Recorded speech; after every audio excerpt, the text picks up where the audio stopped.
This morning, I'm going to introduce to you somebody who is quite a few people all rolled into one. An entrepreneur, a daredevil, competitor, a military man, a career man, and a family man. He is also, as luck would have it, a fellow Rotarian. Governor Horn started his career as a salesman by selling newspapers in his neighborhood when he was a boy. He was so good, in fact, he had 100% of the homeowners in his area buy the paper for him. He wouldn't take no for an answer. If he had to buy it himself and use it for fire starter, he would. He took his hard-earned pay, bought a ski boat, an outboard motor, and water skis. All of his spare time was spent on Stilcombe Lake learning how to water ski. He and his buddies then built a homemade delta wing kite with the idea that they could fly behind a boat. The test pilot was none other than Greg Horn.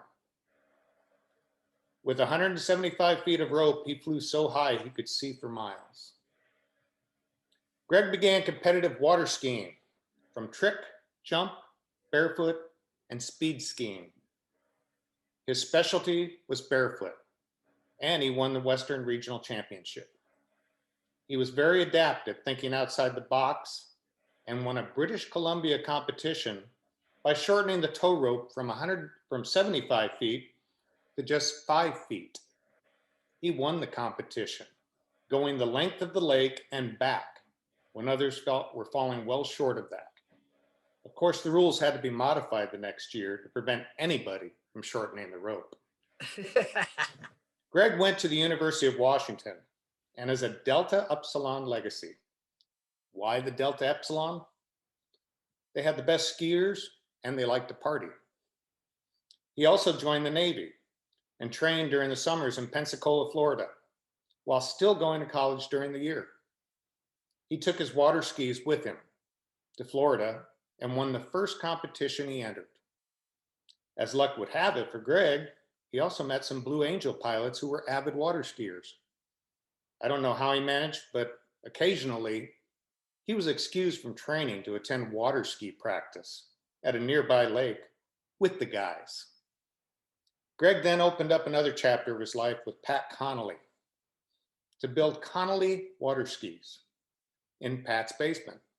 The company grew, moved out of Pat's house to a small garage, then a larger garage, then eventually to a warehouse. Greg went from production to sales. It wasn't long before he sold so many skis that he was Connolly's #1 salesman. He was also Connolly's first poster boy.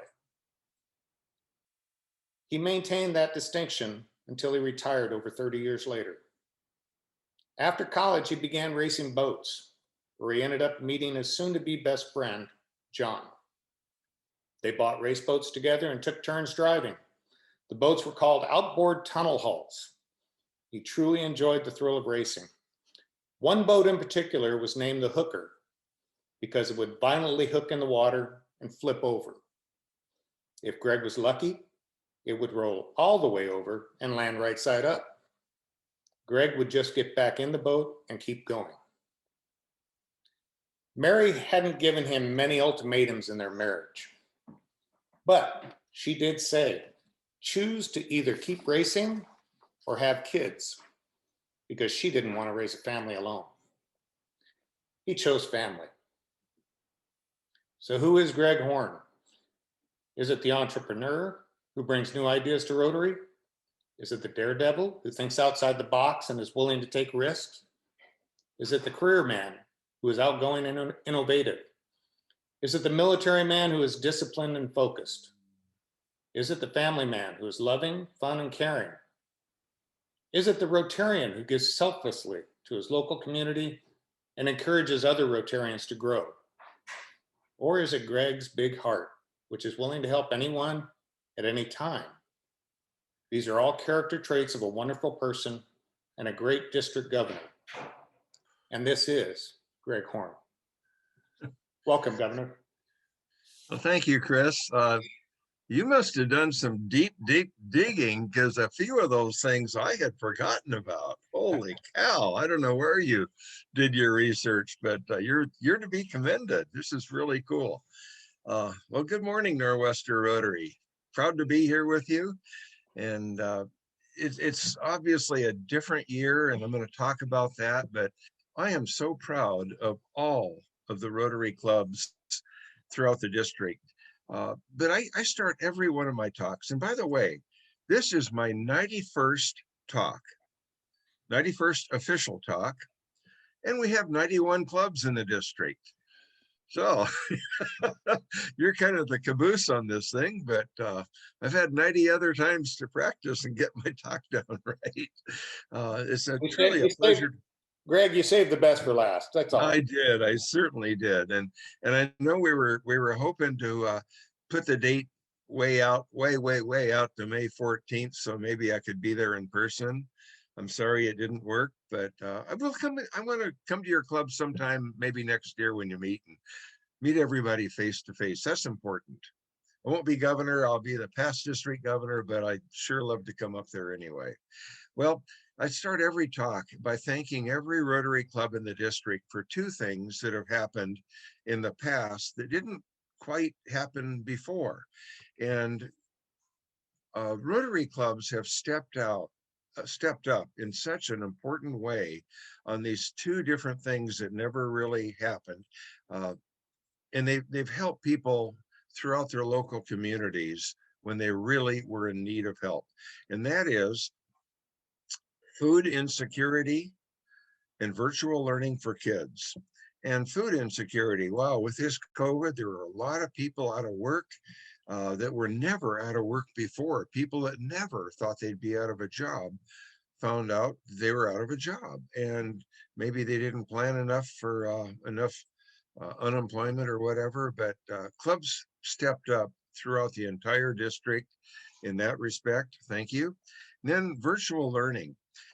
Once COVID shut down schools, the only choice to learn for the kids was virtual learning. But there are two key components that need to be done, or need to be operational. And that is, you've got to have a computer of some type, and you've got to have internet access. And without those two things, virtual learning is virtually impossible. So I know Rotary clubs throughout the district stepped up and helped communities everywhere getting back to school. And this is so important because the kids, as we saw those wonderful kids this morning, the kids are our future. They're going to be our future leaders. In 20 years, they're going to be in the workforce. They've got to have skills. And Rotary clubs have done so much to help kids. Thank you. Thank you. Well, I want to talk about our district a little bit. I know that we've got a couple of newer members here. And there's some things I'm really, really proud of. I think I need to point out. We are Rotary District 5020. That's our numerical number. And we are one of 528 districts throughout the entire world. And a Rotary district is just a group of clubs. Then the district exists for one purpose only, and that is to serve the clubs in the district and help them be the best Rotary clubs they can be. Well, we have a couple of features a little bit different than the normal district. The normal district throughout Rotary has 50 to 60 clubs and 2,500 to 3,000 members. We happen to have 91 Rotary clubs and 2 Rotaract clubs and 4,400 members. We're about 50% larger than the normal district. That happens to make us the largest district in North America. In fact, the only districts in the world larger than us are all in India. India is really a hot spot for growth in Rotary, by the way. They're doing, I don't know what they're doing over there, but they are growing. But we're growing too. Our numbers are up above. Right now, they're above our July 1st start numbers. So the district is just a great group of clubs, and our district physically is everything from the Olympic Peninsula over to Pierce County, where Tacoma is, and south down almost to Vancouver, and it's the entire Vancouver Island. I have 38 clubs on the island and 55 clubs in Western Washington. And one of my jobs is to visit every single club and give a governor's talk every year to keep the members informed. Well, I have not stepped foot on the island yet. I've done about 5 or 6 of my governor visits in person, and I love that. But the rest of them have all been virtual. Um, I want to go back about a year and a half and start from the beginning. And I tell people this is not quite the talk that I imagined I'd be giving a year and a half ago. See, in January 2020, I was in San Diego at something called the International Assembly. And this is where all 528 governors elect in the entire world spend a mandatory 1 week at this fabulous week-long event. It's kind of like president-elect training seminar, except it's for governors. And we've had plenty of those in our 3 years leading up to this position, but this is where we all come together and get to know each other. It's a fantastic week. And I remember being in San Diego a year and a half ago, and COVID was in the news, but COVID was in China.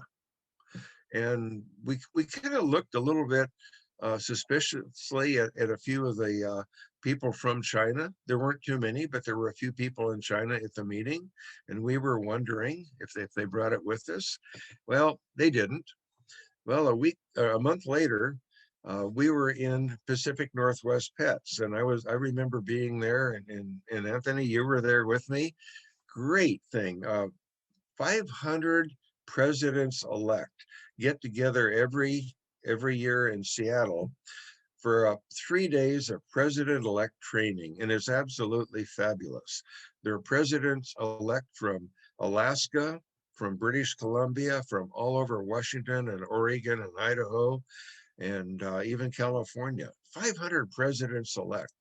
And then there's about another 200 people with the Rotary, the bigwigs from Rotary and the trainers and everybody that puts it on. So it's about 700 Rotarians together at this fabulous hotel.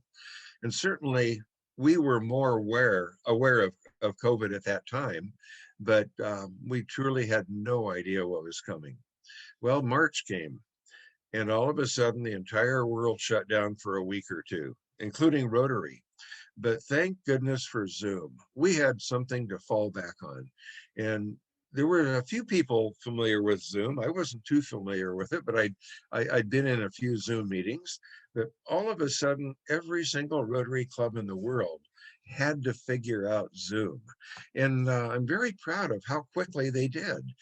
Some clubs struggled at first, but the ones that jumped in and figured it out really, really did well. And they've gotten better every single meeting. There's still people in every meeting that haven't figured out the unmute function. That is just a part of Zoom. It's no big deal. Nothing wrong with that.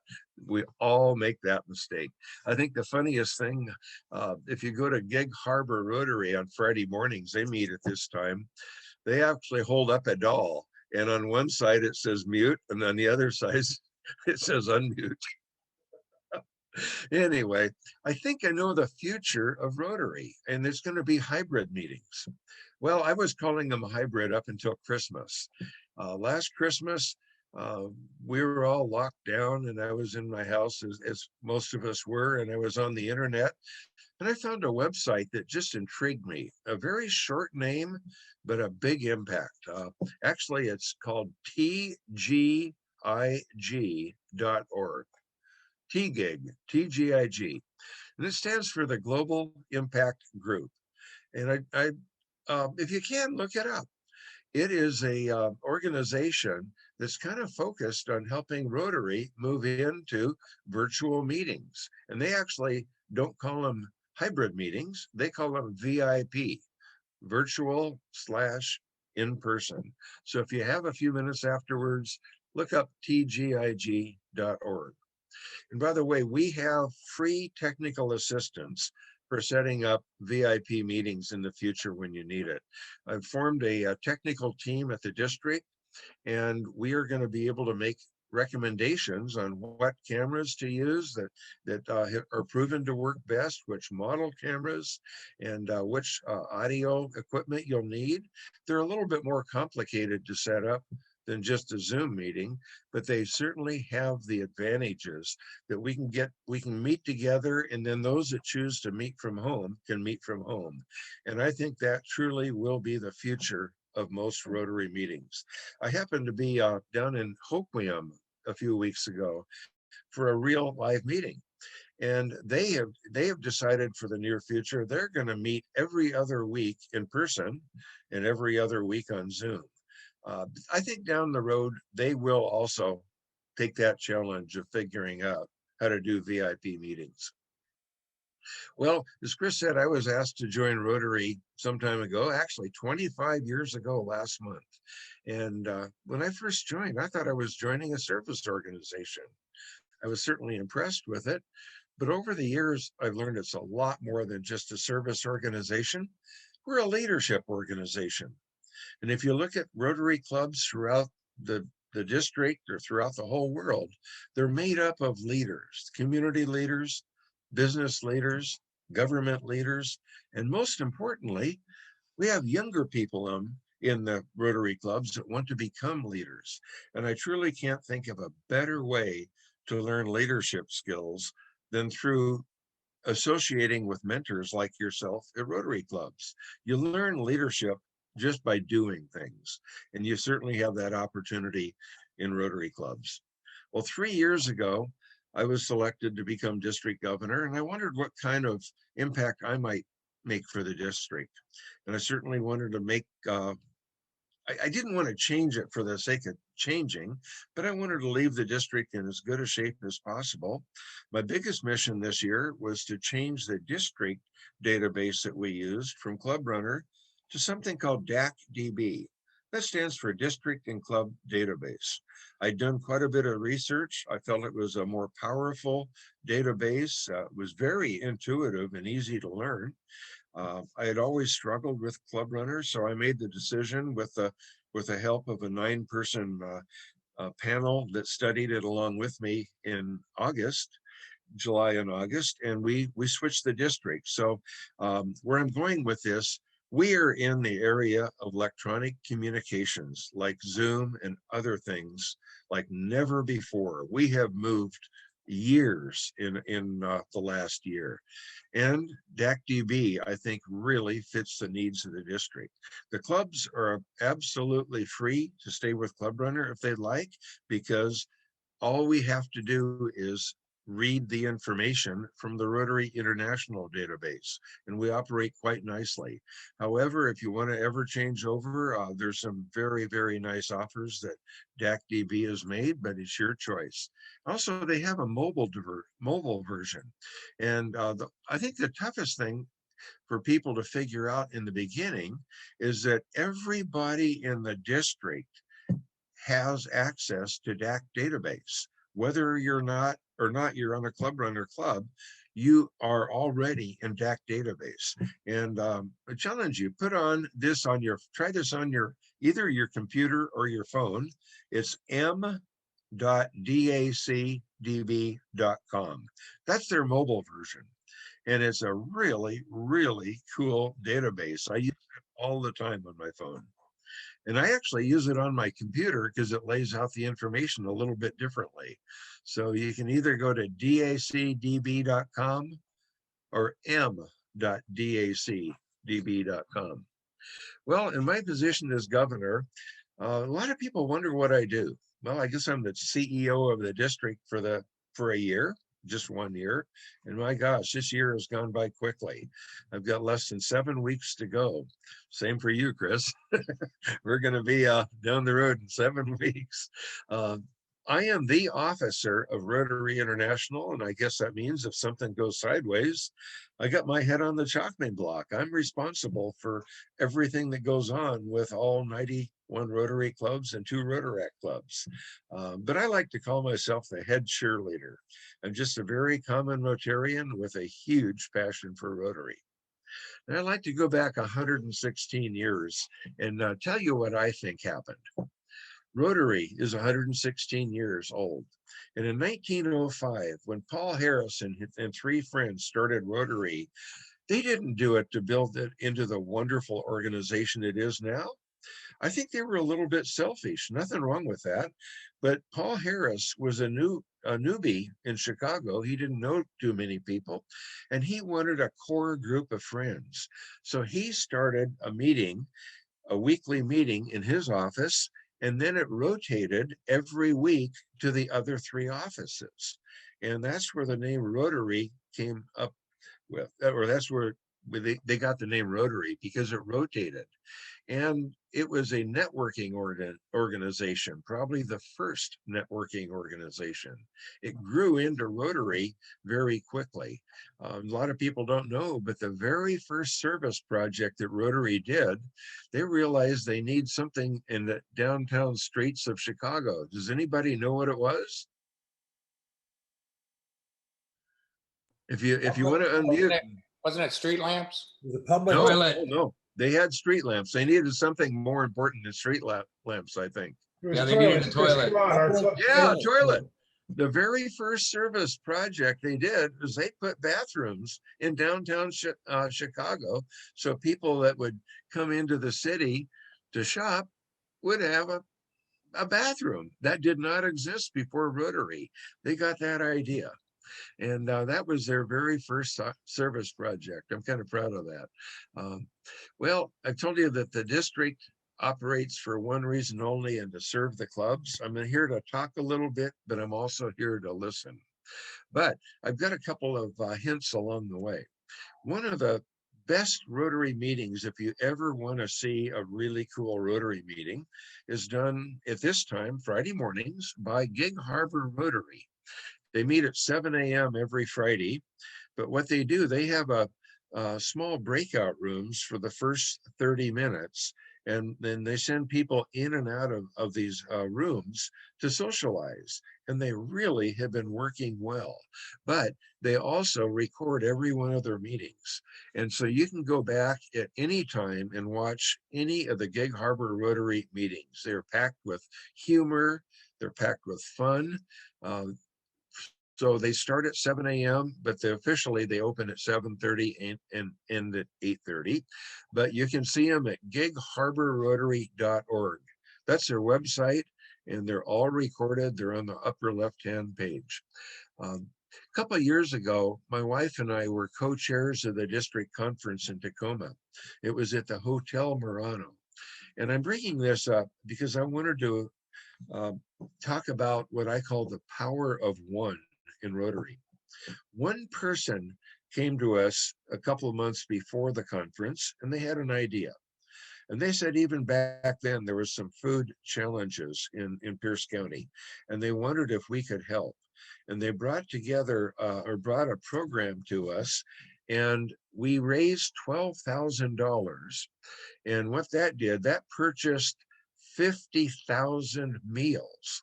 So people came in a day early to the district conference, and we packed 50,000 nutritious, delicious meals in about 6 hours. And they were a cost of just 25 cents each. And then we distributed them to food banks and food pantries in the area. And it was just one person's idea, something I call the power of one in Rotary. When you have a great idea and hook it up with a Rotary club, you can certainly make a difference. A couple things that are changing right now. Rotary has instituted a new alliance with Toastmasters. Toastmasters used to be just a speaking group. People would join Toastmasters to improve their public speaking skills. And I actually joined Toastmasters for about a year, 13 or 14 years ago, before I became club president, because I wanted to up my game a little bit. I got quite busy as president. I had to drop out, but Toastmasters really does help. It really does work. So if you want, you can go to toastmasters.org and Google them. They have a little search bar in the upper right-hand corner, and you'll find a Toastmasters group or 2 or 3 in your area. Invite them to your club to be a speaker. They love to come speak. And what we're finding is several of the Toastmasters already, the individual members, have joined Rotary, and several Rotarians have joined Toastmasters. So it's a great alliance, and they have a program structured for Rotary clubs. So please check into that if you can. Um, I'm asking every Rotarian, if you can, I know we all, um, governors and other people are always talking about the foundation, but there's a really cool, easy way to give to the Rotary Foundation. And it's through Rotary Direct. And you can go to rotary.org/donate and sign up for it doesn't have to be a lot of money, but it can be a consistent amount of money. It can be as little as $10, $10 a quarter, $10 a month, whatever. But I think giving to the Rotary Foundation is important. The Rotary Foundation truly is the engine that makes Rotary run. And thank you, Nor'Wester Rotary. I looked up and you have given over $412,000 to the Rotary Foundation to date. And I found out that 33 of your 45 members are already Paul Harris Fellows. Thank you very much for your great support of the Rotary Foundation.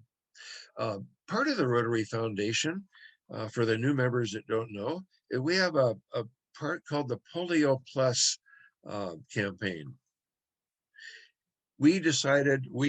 Rotary decided in 1985 to try to rid the world of polio. And what happened, I got to go back to the year 1982. There was a doctor in the Philippines, and he decided that he needed to get polio out of the Philippines. Tremendously tough job to do, but he did it in just 3 years with the help of Rotary clubs. And that really made a point. The leadership at Rotary saw what that doctor had done, and so they decided to rid the world of polio. Well, originally in 1985, they thought they could get polio off the face of the earth quickly. They were a little bit overzealous on that, because 36 years later, we still have a few cases of polio. But here's what's happened. In 1985, polio was endemic in 125 countries. We began chipping away one by one over the years. We got it down to 4 years ago. The last case of polio on the African continent was in Nigeria. So Nigeria and all of Africa has been polio free. Then it got down to 3 countries. And then now, for the last 3 years, there's only been a couple of cases of polio in 2 countries, Afghanistan and Pakistan. Last year, 2020, 140 people came down with polio worldwide. That's a very small number, but that is not zero. We need to get to 0. Well, the exciting news is that this year, on January 1st, one unfortunate person in Afghanistan got polio. And on January 27th, one person in Pakistan came down with polio. That's 107 days ago. And there has been not another known case of polio on Earth since that, from the wild polio virus. So I am very, very hopeful that we are very close to the end of winding down our long job of eradicating polio from the face of the earth. We've got to get the number to 0 for 3 years. So we're 107 days into that. Thank you for all of your support for the eradication of polio. One other thing that's coming into play here in about 7 weeks, on July 1st, the directors of Rotary International will make it official that we are adding a 7th area of focus. It's going to be called supporting the environment. Now, this goes along with the other 6, what we call 6 areas of focus. And it was things that we really try to focus on, to focus our energy and our money. We do things like disease prevention and treatment, water and sanitation, basic education and literacy. and 3 others. Well, they have decided that supporting the environment is a very worthwhile cause. A lot of grants that they've done in the last few years have had to do with that. So it will stand on its own. So beginning July 1st, you may apply for matching grants for projects that your club wants to do called support that fit into the category supporting the environment. One other thing I'd like to point out, youth exchange, a tremendously important part of Rotary. We feel that youth is really critical, and we've had this great youth exchange program for over 40 or 50, actually over 50 years. And we had to cancel it for this current year, and we've also had to cancel it for the coming year. But plans are in full swing to do youth exchange for the 2022-2023 years. So if you have any interest in becoming involved at Youth Exchange, that committee is up and running, and we will be back with our Youth Exchange program. Well, this is a clubs up organization, not a top-down organization. You've heard me talk a little for a lot. Now, if you'd like to unmute and ask me any questions or tell me anything, I'm here to listen. Great. You should, I think it's kind of funny that you should mention that Rotary started with trying to build toilets for Chicago because, you know, our project, global project, is building toilets for Togo. So Yes, it is. Yeah. we've been kind of working away at that for the past couple of years, and thanks to Doc Reese and many other people on his committee and stuff, Kathy and Yep. Gary. It's been quite the challenge, but we're pushing forward. And Chris, you may not remember, as it was before you came into the club, but 16 years ago, we did a centennial project. Our club did a centennial Rotary project in honor of that first. This is how we got started, and we built a public toilet up many miles up into the hills, Olympic National Park. And so that was a centennial project, building a public toilet for hikers. Yeah. And I think Steve Ilk and Norm were very deep in that. But that really got us started on the idea of building toilets. Yeah, and you've got a great program. I'm aware of it, and I know you've got some challenges down there, but I know that they will be overcome, and I think it's just an absolutely fabulous thing you're doing. Thank you. Any other questions? Do you have any questions for me? Anything? Greg, Anything about Rotary? Greg, this is Kathy, and I just wanted to say how much I appreciate your wife, Mary, and her education efforts on DAC-DB. She is a great educator, and I've just really enjoyed the effort she's put into it, and have encouraged all of our club members to attend those sessions. Well, good. It's not that hard, but you need a little bit of help getting into it. It's very intuitive, but a little bit of help certainly makes it easier. And I think I like the way she presents. Yeah, she's been great. And we're going to continue the Tuesday evening trainings for quite a few weeks, 7 o'clock Tuesday evening. And she sends out the links to all the presidents, president-elects, and secretaries. We don't want to bombard the whole district with too many emails. So we bombard the presidents, president-elects, and secretaries, and they can pass them on as they see fit. And we'll be passing those on again. So I kind of missed the last Tuesday, but I'll be sending those out again. Next Tuesday, we're going to have the secretary, I believe, of the Lakewood Club, my club, and he's going to tell about how he was able to successfully move a great deal of information from Club Runner to DAC-DB. And they don't just transfer easily and instantly.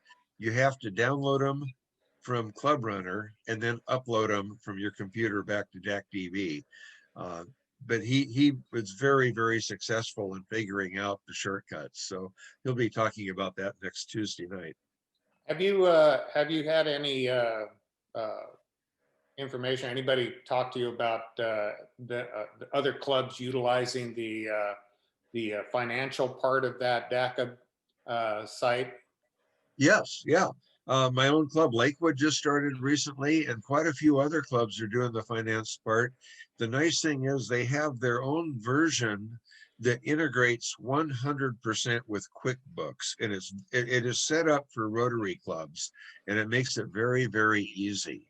I'm not a club treasurer, so I haven't done it myself, but I'm going to be spending time with some time with my club treasurer to further educate myself on that process. But it's very, very easy to use the financing. And by the way, DAC-DB, as I said earlier, is absolutely free for every Rotarian and every club, the basic part. They do have a couple modules that do cost money. Club Runner costs money. And the three modules that are most commonly purchased are engagement, finance, and website. And engagement was going to be about $180 per club. And I was talking to DAC-DB some time ago, and they made me an offer that I couldn't refuse. It was a spectacular offer. And so I took it to our district finance committee, and they said, boy, if they're making this offer, let's go for it. They offered a program if the entire district paid in one check for every club, instead of the clubs individually paying about $14,000, the district wrote one check for $3,000, and that bought engagement for every club, whether or not they're on DAC-DB or not. It was a package deal we couldn't refuse, and it is not a one-year package deal. It is a package deal into the future, and the district will continue writing that $3,000 check every year for engagement for every club. It was too good of a deal to pass up. And as I said, we operate the district to serve the clubs. And when we got a deal like that, we couldn't pass it up. So finance, yeah, that is one module that can be purchased. It's not necessary. It can be added at any time. And then the website, there's two options there. WordPress is the most widely used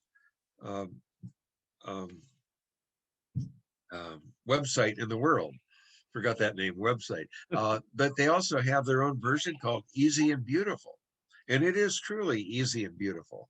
And if anybody wants to see a really cool website, I would suggest go to this, Rotary Club of Nakusp, NAKUSP.org. It's a small club in Eastern British Columbia, and it is a really cool website.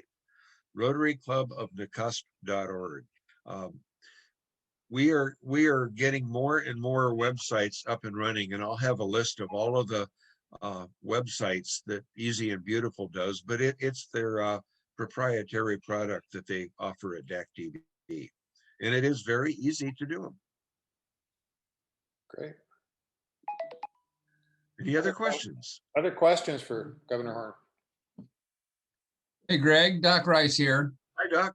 Hi, thank you very much for what you're doing for helping us out with what's going on in Togo. Just wanted to ask if you happen to get out of your position before we happen to get out of this situation, are you going to be willing to hang out and help us with this because you know more about it than virtually anybody else? Absolutely. I'm well versed on it, and I'm in. Okay. I have a special, they give me a special term next year. Besides being the past district governor, I get to be referred to as the immediate past district governor. And well, that's something that happens every year. So they take the past district governor who is just fresh out of the position, and I'll be kind of an advisor to Lorna coming in as governor, but I'm also a lot more aware of what's going on this year. So I will definitely keep involved with the Togo thing. Yeah, absolutely. I'm here for you. I'm here for the long run. Good. Well, we do have another club interested, so we're interested in keeping this going and getting it going so that we can get these guys back to work. Yep. But yep. it's going to be a whole lot easier with you on our side. So thank you. Yep. You got me. I'm on there for you. Thank you, sir. Any other questions or comments for Governor Horn? Well, I've got an ask of you. If you get anything in person, I can come up and visit you. I'd love to. Your first club meeting in person, even though I won't be as governor, if I can make it, or any club meeting. I'd just love to come up and hang out in person someday up there. Well, I owe you a breakfast anyway, so you know, when you come up and everything, and we're meeting in person, I'll buy you breakfast. How's that? Okay, I'll And take you up on that. I'll keep you on the list, Governor. Horn. Okay. No, we appreciate you coming on today. You know, it has been a challenging year for Nor'Wester Rotary, but we did succeed in a couple of things. We had the largest check ever donated to the food bank of Port Angeles this year. Wow. $8,000 and 8,600 total for the entire year. So it was quite the year. We did a virtual auction and never expected to raise as much money as we did, and it was really just quite the amazing feat. Boys and Girls Club, Steve Zenovic and John Tykert and the club basically, you know, went up there and helped build that, do the landscaping, and John and Steve were there from groundbreaking until you know, they put the last screw in the door jambs. So you know, they got the locks on the doors and everything, and we're still working with that. We did get a district grant to go ahead and try and get some computers and everything for the kids in there and stuff. So we'll be working on that.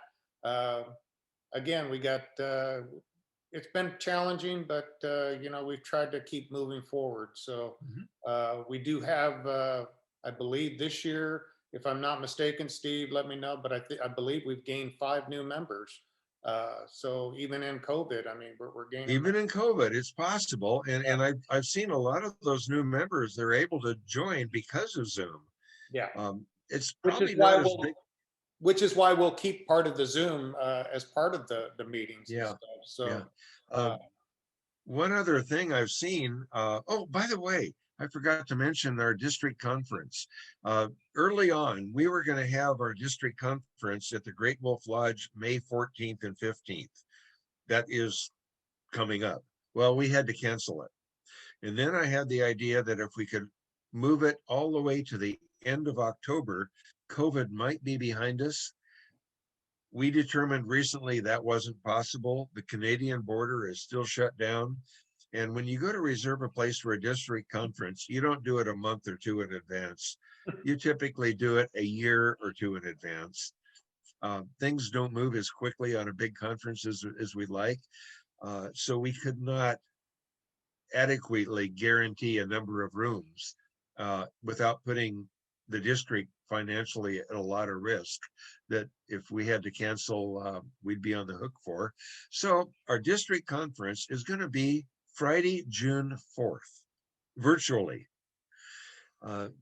Actually, last year, Governor Moe never got her district conference because of COVID. So I've asked her to join me, and we're going to have a 2-year district conference. I remember years ago coming to Port Angeles for the district conference. It was great. It was at the Red Lion, older hotel, but it was still perfectly adequate.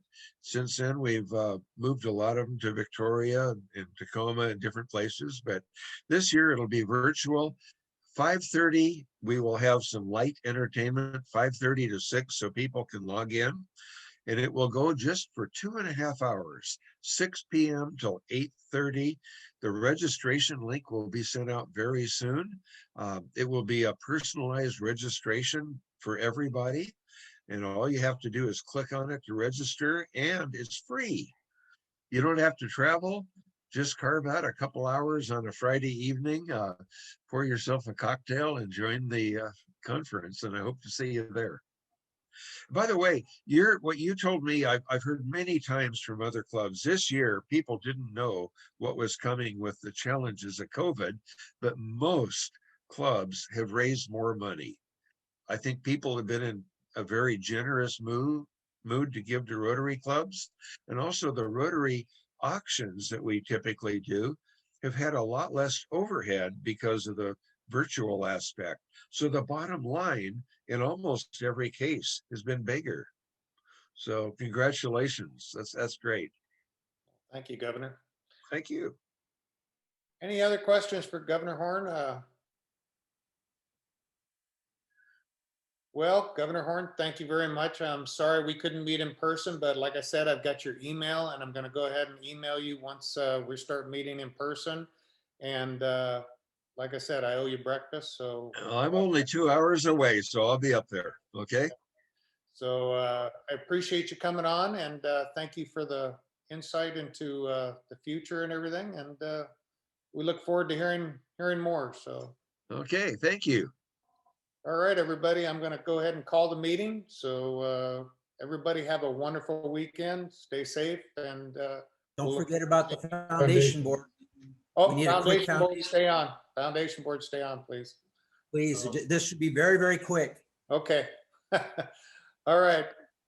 Have a good weekend, everyone. All right. Good to see everybody. Thank you. Thank you. Boy, I'm just amazed at that digging you did on that introduction. Thank It you. wasn't as hard as you think. Well, yeah, Google. There are no secrets anymore. Thank you. I just want to see the poster for Connolly skis where you're laying over on the ski. So Oh, you know what? I have one up in the attic. I'm going to move it to a special place in my garage, and I'll photograph it and send it to you. that'd And be great. can I tell you a really quick story? Go ahead. I was in boat racing, and I actually bought a tunnel boat. And most people don't know what a tunnel boat is, but it's like a hydro, but the sponsons go all the way to the back. It actually rides on a cushion of air, and it actually had the world record for straightaway speed in the year I bought it. I bought it used. The straightaway speed record was 79 miles an hour with a totally stock 125 horse Mercury engine. By modifying it, you could certainly go faster, but this is a stock engine. Well, I took that boat and I began racing it up here in the Northwest. And then I heard about this crazy race. It was a water ski race from Port Angeles to Victoria.